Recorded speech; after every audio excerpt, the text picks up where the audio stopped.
If you're 60 today, you're a pioneer. You're exploring territory few of our grandparents ever saw.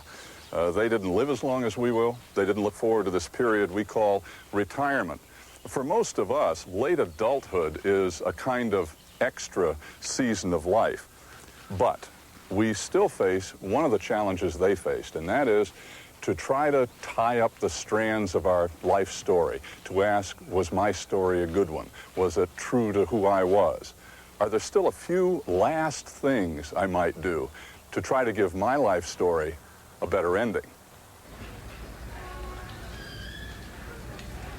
In South Philadelphia, a new season is beginning for a couple who have operated a family butcher shop for almost 40 years, Harry Creamy and his wife, Antoinette.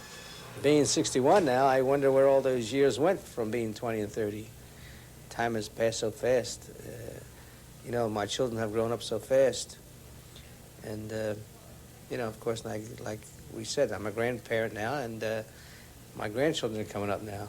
I thought when I became 60, life would be easier, but I find it isn't, because there's more things to do at home. There's more activities. I've been married 40 years. I met my wife on a blind date in Atlantic City. We got married in 1948. I was born in this house 1926, August the 5th, up on the 3rd floor. My parents came here and got married in 1920 and had 3 children. I grew up here, we played here, we went to St. Paul's School. My friends are from here. All my life was spent in this particular neighborhood. You cut the meat. I got into the business when I got married. My father-in-law invited me to help him with the business, and eventually we went into a partnership agreement. You got 3 pounds there? How much? He is going on 93. He'll be 93 in November. Yeah, put on a scale, see if you got 3 pounds. He's been living with us, and he gets down here like 4 or 5 times a week. His wife passed away in 1971. And then he had another daughter beside my wife that passed away in 1970. Since then, my wife has been taking care of him, like she does her own children and me. Don't eat too much bread. We have a steak for you. That's the only worry I have, is that I should go before my father, and I wouldn't want anyone to put my father away. My father belongs home. He deserves the honor and glory of dying at home, like my mother did. My husband could take care of himself, my children can, but I worry about my father. I wouldn't want no one to put him anywhere other than his own home. God, when he wants me, he can take me. Nobody can stop. You don't take good people. You don't take good people right away. No, you don't want to. He's better off without him up there. Nobody can stop it. Business-wise, we're the 3rd generation. And, of course, if any one of my children took it over, that would be the 4th on top of my business here. At this time, it is a definite possibility that I may take it over, although I've not made up my mind yet. And this was my playground. This is where I grew up. I really can't say that I would trade it for anything else. It was a learning experience, not only as a trade, but as I grew closer to my parents because of it. And I appreciated how hard they worked and how difficult their life is to work in that business. The neck, the rack, I can cut your piece like this. Well, I've been working here 39 years. In fact, my first vacation was only 2 years ago. Okay? See, it's like a big bone to a dinosaur.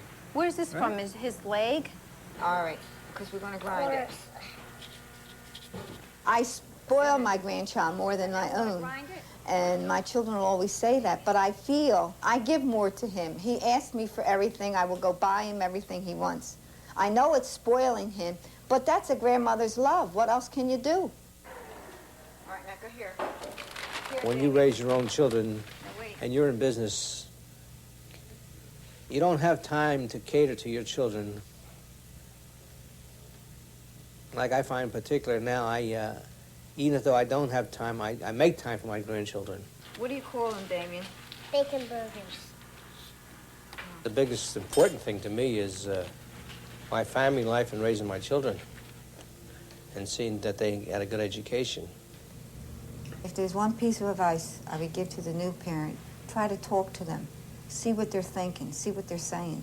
You just hope and pray today with this dope, the drinking, and their companion. You have to ask them who they go with. Bring their friends into your house. Entertain them. Mothers today have to do a lot more than we did in the sense of keeping their children at home. Try to, at least. That's the only way you're going to have a happy family. The door's always open. I got news for you. They all Just have say, keys to "I'm my coming." house. They all walk in anytime they want.